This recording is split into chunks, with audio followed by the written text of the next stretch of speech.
was going to say something and completely gone. So the tip says more fanfic reading because I fancy doing this week. That's as simple as it gets. And I thought I would try and read the one I tried reading during the failed stream, which was called International Affairs. The last time I read that one, just finished chapter 1, so I thought I would continue on with chapter 2.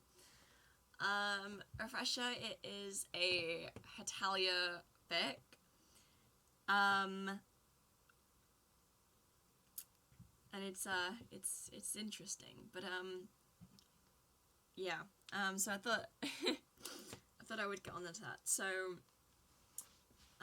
oh, and I might do a bit of a shorter stream today, purely because there's a lot of drawing I fancy doing. I know that sounds weird, but I like drawing and I wanted to do that today as well. So yeah. I also don't have any water today, or Fanta, Monster, so this is going to be interesting. You can just laugh at how stupid my voice sounds. So chapter 2, The Signing. Author's note, lemon in the next chapter, I promise, but you have to read this one in order to know what's going on, so don't skip it. Warning, dubcon, swearing, lemon, perverted bosses, creeping France, yeah. So, The Signing. They all broke out into protesting shouts. No way in hell am I having sex with a commie. That capitalist pig does not deserve my girth. Oh, hon. I am liking this idea. Of course I would top you, mon chéri Angleterre. Top me? Ha! A pompous prat like you deserves to be put in your place. I would be the one topping. Sorry, France. Does that mean I have to copulate with Canada?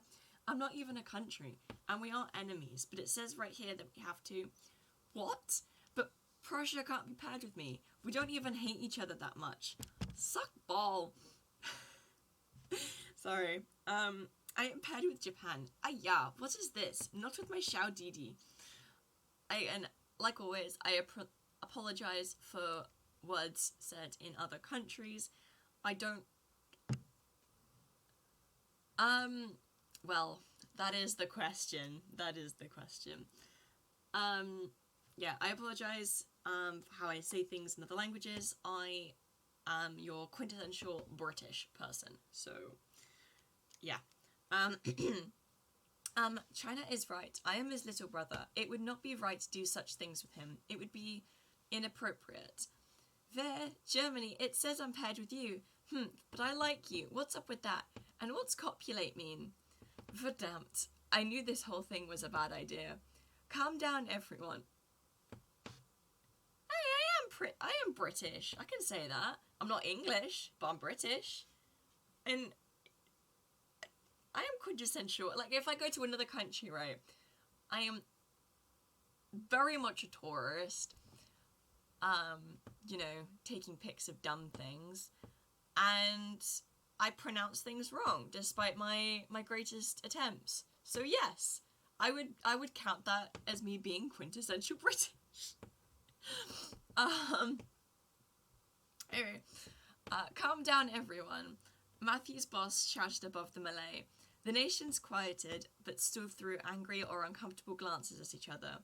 We have prepared a room to seal this contract. Do not be alarmed, but you will be doing this together in the same room at the same time. What? They all shouted at once. Matthew's boss shrugged, as if it couldn't be helped. Purely for convenience's sake. We don't have much time. The bosses hurried them forcibly to a large room just down the hall. It appeared to be a cozy lounge, complete with a fireplace, a couple of couches, a bed at the back, and some tables. Feliciano's boss stood in the doorway once they were all inside. Now, try the best you can to compromise with your fellow nations. They will, after all, be having very close relations with you after this. After the door was closed, everyone went silent. They avoided each other's eyes, pretending to examine the room or their own clothing. Okay, I'm done with this bullshit, Alfred said and made for the door. He placed a hand on the doorknob and twisted and twisted and twisted some more. Eventually, he gave up, turned around and growled, "Great, we've been locked in." "There has to be some loophole to this," Arthur began, curling a hand under his chin in a studious way. "We can just stay in here and come out later. We can tell them that we signed, that is to say we copulated, the contract, and they'll never know." "I believe that is not a good idea," Ivan answered. "I am afraid that the contract we signed said that if we do not do this, there would be consequences." Alfred scoffed. "Ha! What consequences? Are they going to put us in timeout, on restriction? What?" "They said that my boss would handle the punishment." They all stiffened as Ivan smiled. "Is no problem if you like whips and medieval torture machines, there." I guess there is no choice then." Francis shed his coat and placed it on the coat rack next to the door. "C'est la vie. We do what we have to." Arthur scoffed. "Why are you acting hesitant? We all know you completely agree with the terms of the contract." Francis smirked. "Hon, well, it is a big step for my country. I, naturally, would be nervous. I want to make a good impression, so why would I not be?" Suddenly there was a knock on the door. "You have 2 hours. We have cameras installed in this room. If we do not see that you've completed this task in that amount of time, you will be subject to corporal punishment via Russia's boss." "Ha!" Yao scoffed, holding his head high. "China has no need to form alliance with other nations. We are too good for that." Francis flashed a look at Arthur. "And you say I'm pompous?" It seems that our bosses are more perverted than France," Gilbert muttered, looking around the room in search of the cameras. "It's like they're trying to make their own yaoi?" Everyone turned to Kiku with a confused expression. "Yaoi is very popular in my country," Kiku explained, half embarrassed, half proud. "It means boys' love. It can come in manga or written form, and some containing very mature scenes." "You're telling me people write and draw about guys having sex?" Francis gasped. "You must tell me where to find these things, petit boulet." "Of course you would want to read them," Arthur snorted with distaste. Francis smirked. "You have absolutely no sex life, do you not?" Arthur glared daggers at him. "At least I haven't slept with my whole country." "Mon petit inter. Oh, hon, I believe you underestimate me, mon ami." "I believe we are to be starting now, there." Ivan broke in, beginning to unbutton his coat. He flashed an expecting look at Alfred. "Come on." Alfred balled his hands into fists, trying to put on an unafraid facade, but his face was flushed a bright red with embarrassment. "No fucking way. I told you already, dude, I'm not having sex with a commie." "There, this is about sex? I get it now." Feliciano laughed, then placed a hand contemplatively. I'm going to skip that word, I can't do it today. Under his chin. "I don't think I've gotten that far. Have you, Germany?" Francis eyed the country lecherously. "Still a virgin, I see." Ludwig pushed Feliciano away from Francis' view. "Shut up, Italy. You're making it worse." Guys, I'm sorry," Matthew muttered, feeling once again like a failure. "I never meant for this to happen." "Well, it's no fault of yours," Arthur said. "Who knew all our bosses were bloody wankers?" 5 minutes of our time have been lost already," Ivan reminded, discarding his coat and draping it over the back of a velvet armchair. Somehow he looked smaller without it, which made everyone a smidge less uncomfortable. "My boss is to be having a lot of punishments to do there." All of them eyed each other for a moment before Arthur said, "Well, it only makes sense that Ivan is feeling a bit anxious to get this going. After all, he knows what his boss is capable of." Beside him, Gilbert shuddered. "Yeah, let's hurry." Everyone began disrobing, except for Alfred, who still sat defiantly on the couch, arms crossed. Arthur turned to him and growled, "Come on, America. We don't have all day." "I'd much rather take the punishment Russia's boss will deal out, thanks," Alfred muttered. "So you're saying you'd rather have your arms and legs ripped off, than have sex?" Francis asked, with a hint of surprise in his voice. He was now standing shirtless beside the fireplace. "What an idiot you are, mon ami." "Shut up, France. Besides, nations can't die, so I have nothing to worry about," Alfred snapped, then turned to Yao. "China, buddy, you're with me, right?" "I would be," answered Yao, "if it weren't for the fact that we get punished if this not happen." Alfred gave a nervous whimper. Japan? I am sorry, America-san, Kiku said, folding his clothes, his face bright red. But I agree with China. Russia's boss very scary. Canada? Help me out here, bro. My apologies, America, Matthew said softly. He was fidgeting where he sat on the couch, hands rubbing together anxiously. I'm afraid I want to be no enemy of Russia's today or any other day. Sorry. Alfred gave a frustrated growl, then rose from the couch. Fine, geez, let's just get it over with. You really find having sex with me that appalling, America? Ivan gave him a hurt look. My ass isn't really looking forward to you being in it, so I'm going to have to say yes, I do. Alfred replied sarcastically as he pulled his shirt over his head. He was flushed with embarrassment about just admitting that he'd have to bottom. Well, there was really no surprise to it. Ivan was certainly not one to bottom. Meanwhile, Francis was sitting in one of the chairs, only in his underwear, a hand holding up his head. Ooh la la, you all take too long. Shut it, France, Arthur growled, stepping out of his slacks. One more word out of you, and I'll make this one of the worst sexual experiences you've ever had. That would be very hard to do, mon cher. Francis flashed a charming smile. There is not much that I haven't already been through regarding bedroom matters. What did I just say? Arthur snapped. This is boring. I am tired of talking. Francis rose from his seat and walked confidently over to Arthur. Stop stalling, Angleterre. I am not stalling, Arthur defended, eyes roaming the room to avoid examining Francis's bare chest. I'm just tired of your cheeky mouth. Ivan took a pocket watch out of his pocket in his coat, strangely choosing to keep his scarf in place. All they had on was their underwear. 10 minutes have passed. We are to be starting now, da? Arthur flinched when he heard the time inside. I guess. As soon as Arthur had given his consent, Francis pulled Arthur close to his chest and began kissing him. Arthur's eyes went wide and a flush trailed across his cheeks. It was only after they had parted, panting slightly, that they realised everyone was watching. What are you all staring at? Francis said, still holding Arthur close with one arm.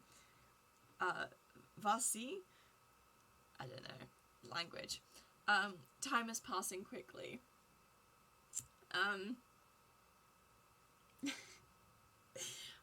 Author's notes. So, Mon chéri Angleterre, my darling England. Xiao Didi is little brother.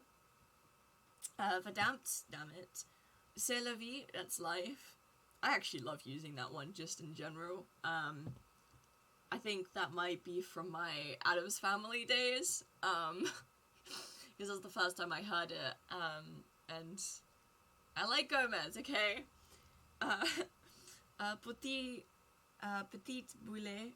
Like I said, I have no idea if I'm saying any of these right. Little dumpling. Mon petit entier, my whole country. Mon ami, my friend. Oh la la. I mean, I don't think we really need a translation for that one. And then the Vasi is go on. So, chapter 3. It's called The French Never Surrender Part 1.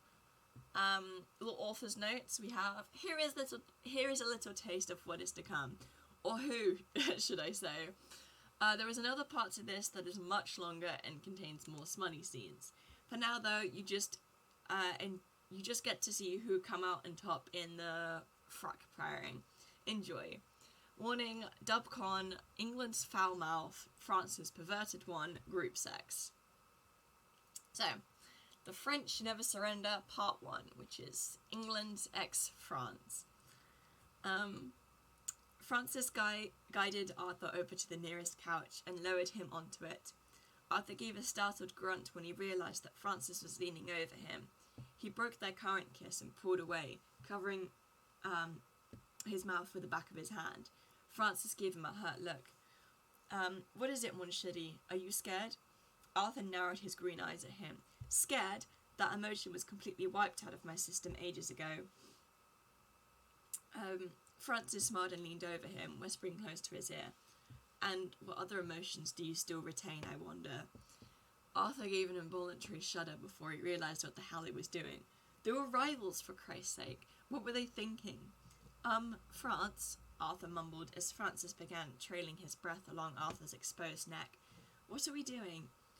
Guerre facile? Making love. No, I mean, Arthur was finding it hard to speak as Francis was currently brushing his lips along his collarbone. We're rivals, and bloody murderous rivals as well. Mm-hmm. Arthur licked his lips nervously as Francis's lips skimmed across his sensitive skin and back up to his ear. The older country's humming was making him want to squirm. So don't you think this is sort of, well, wrong? Francis lifted his head and met his eyes. They were so close that Arthur could see himself reflected in the blue pools. That depends on the way you look at it. This is so wrong. That is what makes this fun, non? Fun? Arthur said incredulously. Maybe to you, but to me, Francis's laugh interrupted him. Oh, hon, you are scared. Arthur shook his head. Shut your bloody mouth. I'm not scared. You know full well that I don't like being pressured into things I don't want to do. Francis sighed, sitting up. You do not want to do this, but you do not have a choice, monsieur. If you think of it in that way, we might as well get it over with. Arthur joined him, sitting up and examining the room for a moment. Everyone seemed to be in their position. The couples were looking nervously at each other, trying to decide who would make the first move. Arthur ran a hand through his blonde hair and sighed. Well, if no one was going to start... France, Arthur muttered, and when the older nation turned his head to look at him, Arthur leaned forward and pressed their lips together. Before Arthur could comprehend what he had gotten himself into, Francis drew his tongue along his lower lip, requesting entrance. Arthur tensed for a moment, a slight movement that Francis noticed clear as day. With great hesitance, Arthur slowly parted his lips, and when there was enough room for Francis to gain access, he did so with great vigour. At first, Arthur was confused about what to do. Some part of him was screaming, You know this, you've done this before. But this, he admitted, was different. Never before had he kissed someone who was just as good, if not better at it than him. With a determined grunt, Arthur thrust his tongue into Francis's mouth. Francis hummed in approval, a hint of laughter in his voice. Within seconds, their tongues were battling to gain dominance. I hate that line so much. That's such a Wattpad thing, like, honestly. The kiss became very heated in a very short amount of time, and there was no doubt that everyone in the room was staring at them. But Francis couldn't worry about that now. He had to defeat Francis. Arthur didn't know his whole body was on fire until they broke just to take a breath. But they were back to it within moments, fighting just as fiercely as before. There's no way in hell. There's no way in hell, Arthur kept thinking, and all the while Francis was calm, hands sneaking up Arthur's back and pulling him into his lap. Arthur was too busy to care about this new position. He had better things to do, like defeat Francis. Francis broke the kiss again, now looking up at him, breathing heavily. You seem very enthusiastic about this for someone who did not want to do it in the first place. I thought the French always surrendered. Francis's tongue had been very forceful. Not more forceful than Arthur's, though. Ah, but this is my kind of battlefield, none.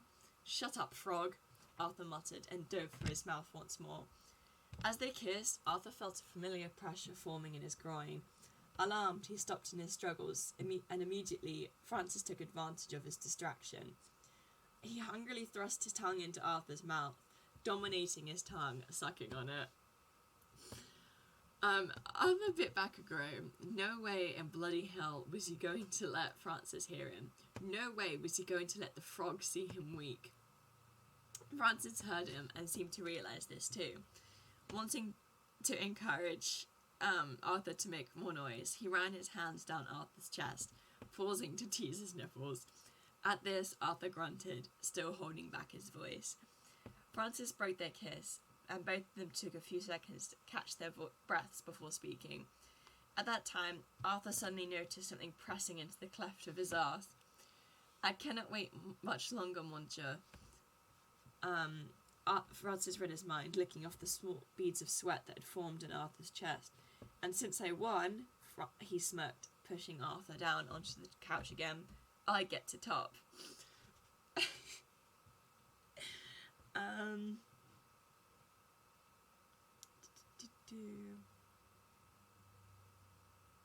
Yeah, so that's chapter 3.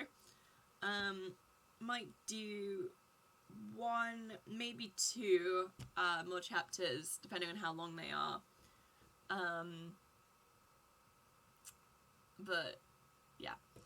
So chapter 4, it's called Sun and Snow, Part 1.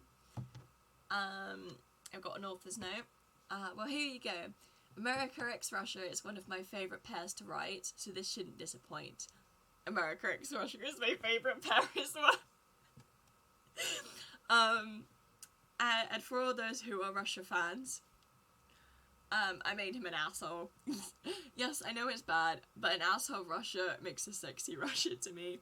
Plus, it suits his personality better than it being all fluffy. But there will be some fluff in these pairings at some point in this fic, so I should make up for it in full. Warning, Dubcon, America's insults, Russia's teasing, group sex. So, Sun and Snow, Part 1, America x Russia. Alfred and Ivan watched as Francis and Arthur kissed and settled onto the couch. Then Ivan turned to Alfred. We do now, the?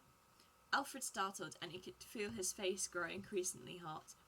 He drew his eyes away from Francis and Arthur to look at Ivan. He noticed with much alarm the larger nation was looking him over from top to bottom, a sly smile on his face. Well, fine then. He was just going to have to do that too. He would not be intimidated, though he was standing here in his boxers. So Alfred let his eyes roam over Ivan's pale body. He started at his chest because he was very uncomfortable with looking directly into his eyes. It was muscular, half covered by his scarf. Somewhat impressed, Alfred continued onto his abdomen, which looked equally nice. It was only when Alfred got to Ivan's crotch that he almost wet himself. Yeah, it certainly wasn't a lie that Russia, being the largest country, had other exaggerated features as well. Ivan chuckled. You were liking the view, Mushonka. Alfred's eyes snapped up to meet Ivan's, and he blushed. Before Alfred could find the words to respond, Ivan was already moving upon him, moving faster than he would have expected. With a startled cry, he fell onto the bed behind them, Ivan following with a disturbing smile. Whoa, man, wait up! Alfred laughed weakly, pushing on Ivan's chest with his hands. Ivan, though, was immovable. Cannot wait. Time is passing, yeah, sure.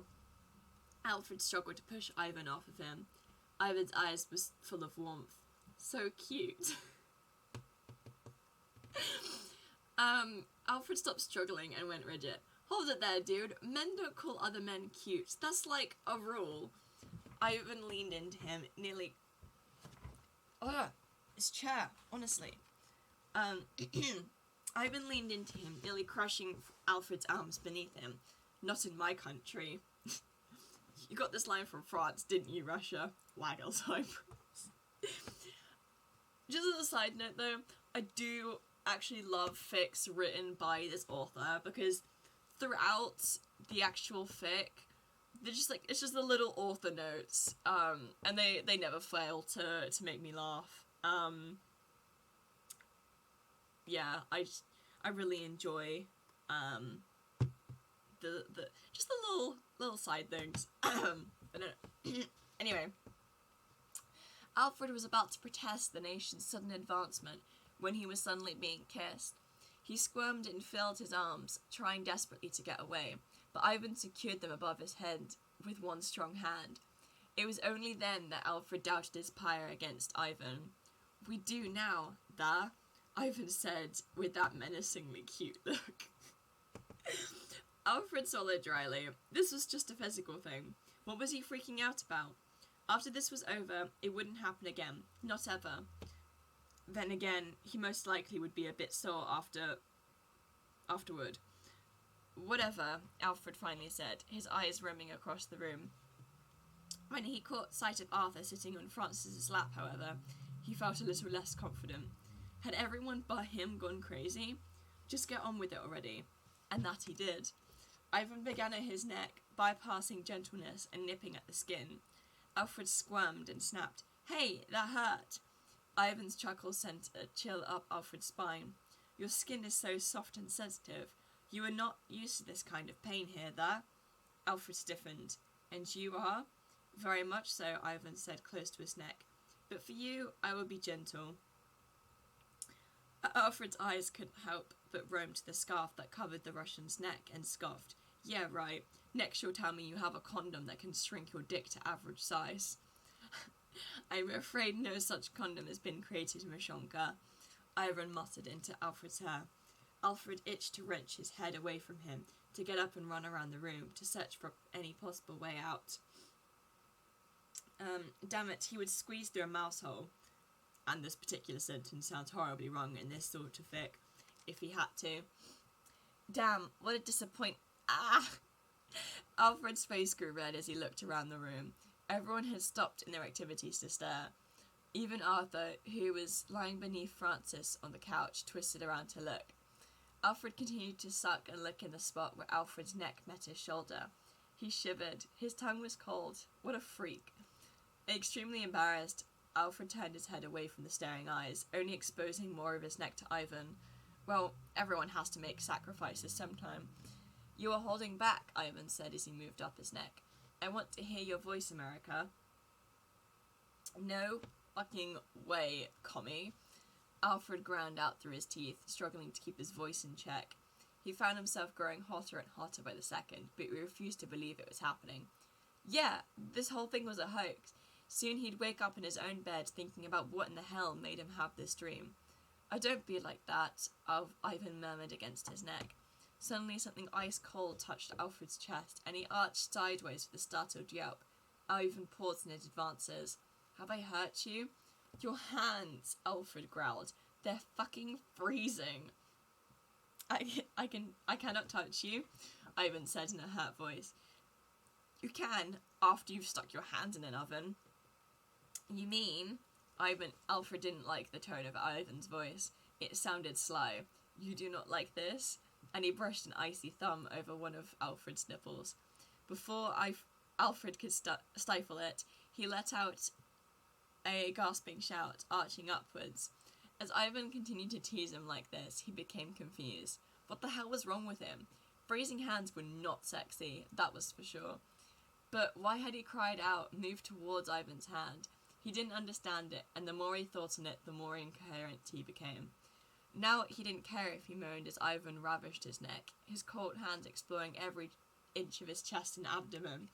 His freezing touch caused a sort of numbing effect to come over Alfred's entire body, as if we were in some sort of in a dream.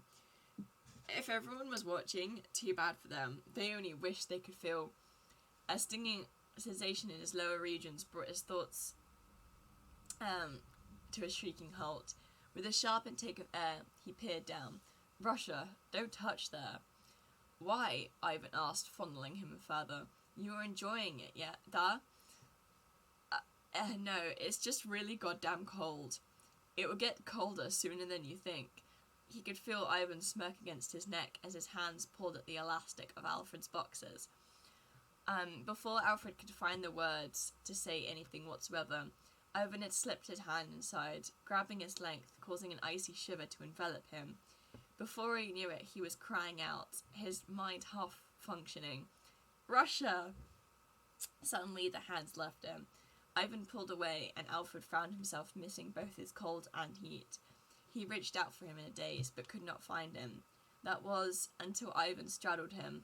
For a moment, Alfred's mind was snapped back to reality, as this was quite the sight to see. That and the larger man was also crushing his legs. With a smirk, Ivan placed both his hands on Alfred's chest, making the younger nation moan. As much as I am enjoying this, I have been pushed to my limits. Alfred gave him a confused look, but when his eyes wandered down to Ivan's large tent, he knew all too well what was coming next. I am wishing to be inside you.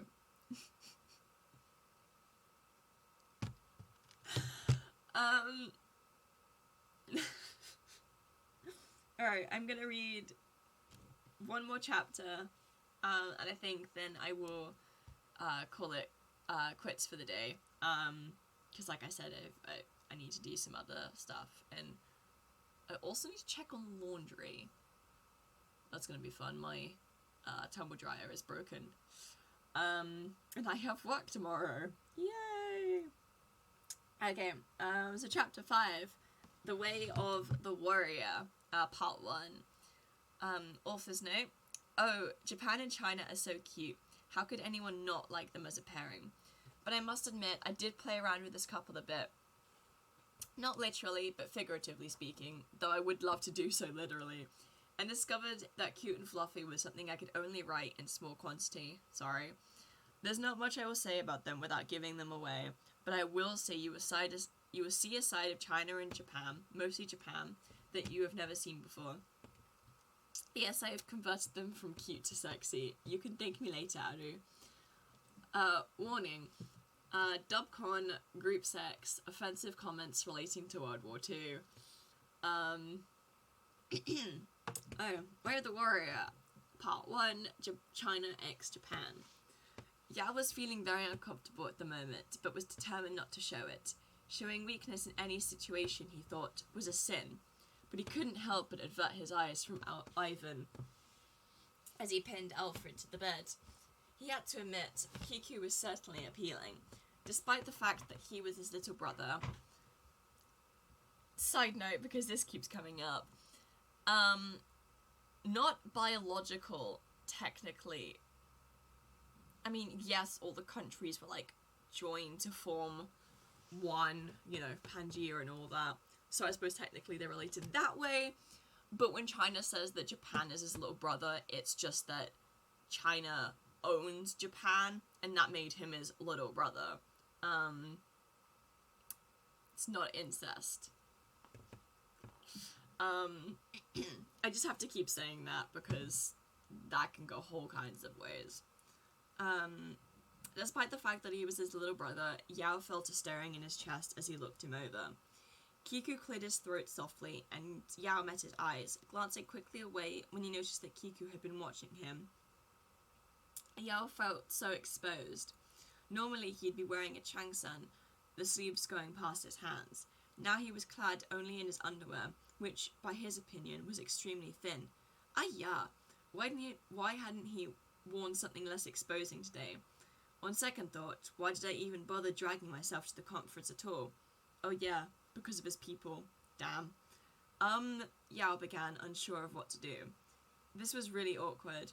How in the hell was he supposed to make this work? So, we should begin. Hi, Kiku said, looking at the floor. Let us. They stood where they were for a few moments more before Yao decided he had to make his move, or else this would never be over. He walked over to Kiku, who gave a startled flinch. Hesitantly, Yao put his hand on his bare shoulder. His heart skipped a beat. It was soft. Kiku took a step away, avoiding his gaze. Japan. Yao was growing impatient. This could not be avoided. We have to do this. Hi, Kiku muttered, wrapping his arms round himself. Yao gave a frustrated grunt. Yeah, what are you not understanding, Xiao Didi? And he moved to touch him again. Kiku didn't notice his approach until he glanced up for a moment to say, Do not call me that. Kiku pulled away again, but Yao was determined not to let him get away. He continued to grab for him until Kiku tripped over the rug and fell backwards over the arm of the couch and onto the cushions. Yao following shortly with a surprised grunt. He fell on top of Kiku, and they both eyed each other for a second, before Kiku gave an embarrassed cry and tried to push him off. Get off! No touch! No touch! Yao struggled to defend himself from Kiku's flailing limbs. Stop squirming! No! You get off! Yao glared at him and eventually sagged both his hands, holding them down either side of his head. Kiku shook his head, his eyes squinted shut, blushing furiously. Japan! Stop it! Yao growled, and Kiku ceased in his struggles, trembling.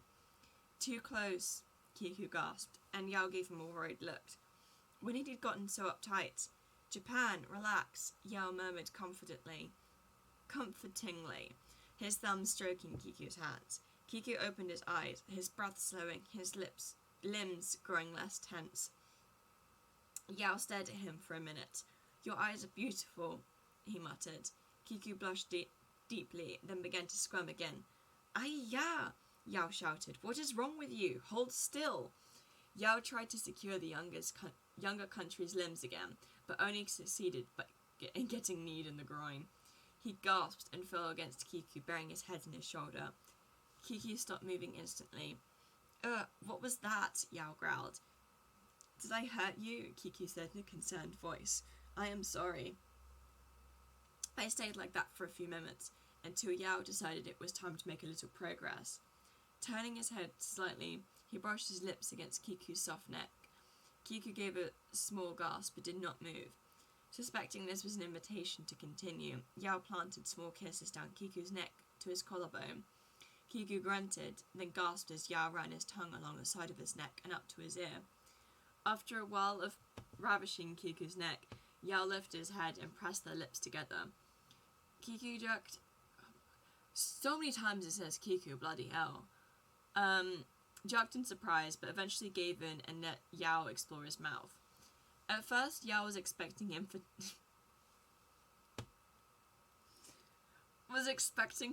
to taste like fish. That is a sentence you never want to hear. But instead, Kiku tasted like sweet bean paste. Enjoying the subtle flavour, Yao delved deeper, making Kiku elicit a short groan. When Yao began to get lightheaded, he broke the kiss, and both took some time to catch their breaths. Yao examined Kiku's flushed face and listened to his shaky breathing for a moment before leaning in to steal another kiss. You are so beautiful.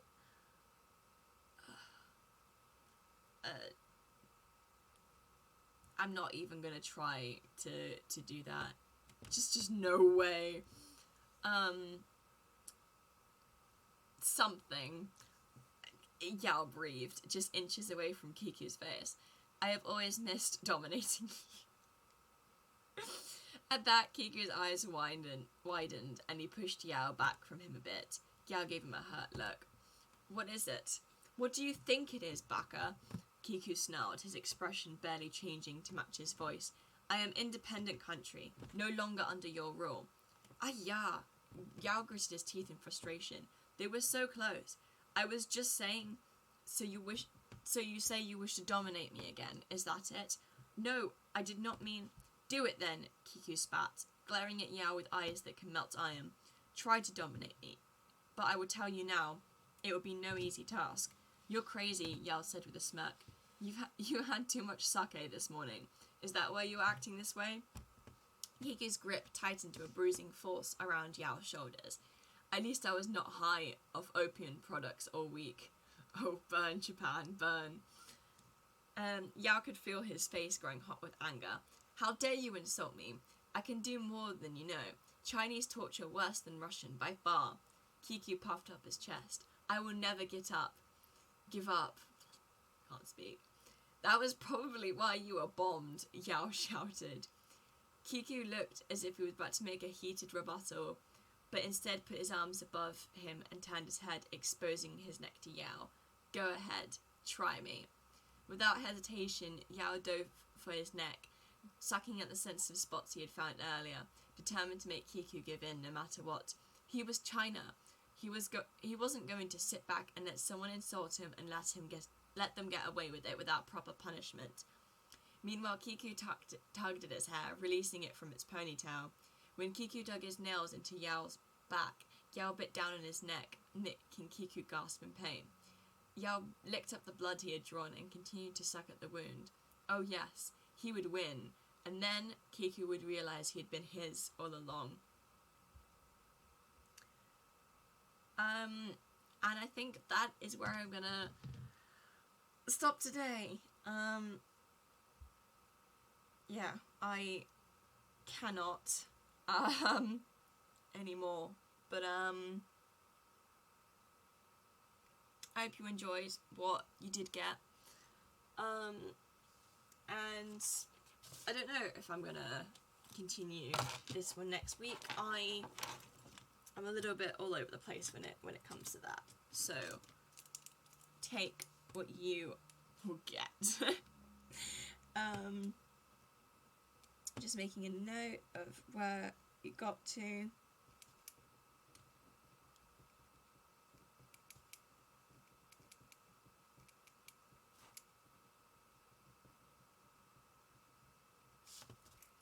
So